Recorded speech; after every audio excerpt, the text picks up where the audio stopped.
Some people have studied the material, some people haven't. So for those who haven't, the idea in Neijing, nature-based medicine, or from the Neijing text archaeology, is that basically what these old texts are writing about is that the universe is primarily motion and transformation in an unseen dimension, which we call before the veil or the pre-heavenly space, and that the forms of the world form in ways to be most effortless. So just like the way that the water will find a way to run down a hill and make a riverbed, that's how forms are created. And the space is where the energy moves. And the riverbed is what we call the thing.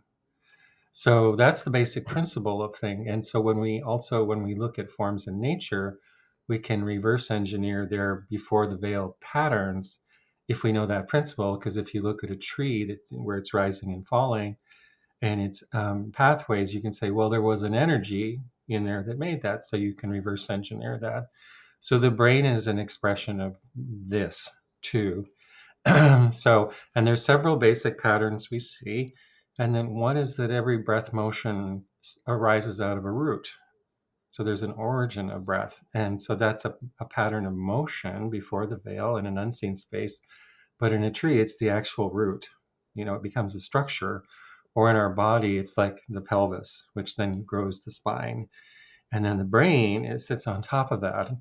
I was talking in the weekend class last time, and I was saying that your brain is basically like a lemon, that on a tree. That like one of the patterns is that as the energy is rising, like in spring and summer through a tree, it goes out, it opens up the leaves, and then the energy of expansion gives way, and yin aspects, the deeper interior aspects, comes out and exteriorize, and that's how we see fruiting bodies on trees. And also like your ovaries and testicles are like that too. We call them the little kidneys. They're a yin expression exteriorized with that breath. And on the top of your spinal cord, you have this thing called the brain, which we know comes from your kidney root.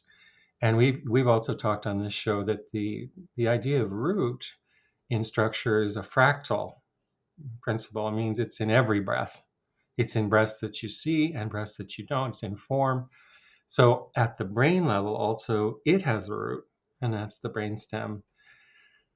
Then the body has this symmetry, which you've alluded to, comes from the anatomical position and the orientation to the sun and the changes of seasons. And so the anatomical position in the Neijing is that the sage faces south and their arms are up, and you look like a tree facing south because that's the way all plants turn.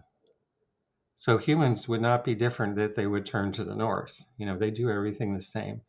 And so there's a rising pattern and there's a falling pattern, and that makes a symmetry.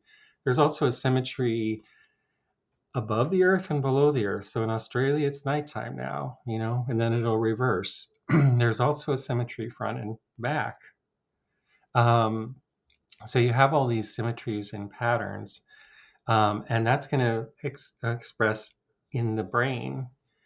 But one of the aspects of one of the principles of breath is that there's never a motion that's moving one way entirely. So when a motion's moving one way entirely, it's also generating its reverse motion so that when it turns back, that motion can get stronger and they can rock back and forth. And this is the most efficient motion of the universe, and it's called yin yang, essentially, in Chinese medicine. So that means if the motion is going in one way, at its deep down root, we're going to see it moving in an opposite way. And this is important too. So in Chinese medicine, we say that the left side is the morning side. If you're standing facing the sun, like your left arm, your left leg, that's the morning side or the yang side or the springtime energy. And then it peaks in the summer up on your head, and it goes down on the right side of the body and down towards your feet in autumn and winter. And then it returns back again. But at the root of that motion, it's reversed. And that's because of these relations of deep root and expression in breath, and that they have to be opposite. The brain is an expression of the kidney root. It's deep, it's the root of your organ system. And so, we say that the early brain is on the, or the early side is on the left side in the brain that's reversed. And they also talk about the crossing of the eyes to the brain in the Neijing, which is kind of mind-blowing. We understood that, right? Yep. So we teach in Neijing nature-based medicine, if you want to know someone's young personality, look in their left eye. If you Yeah. want to know their older personality, look in their right eye. And that's because the younger brain, the less differentiated brain, is on the right side, and the more kind of out in the world brain is on the left side, but the eyes switch. So that is like mind blowing level of neuroanatomy from these people 2,000 years ago, don't Oh you yeah. think?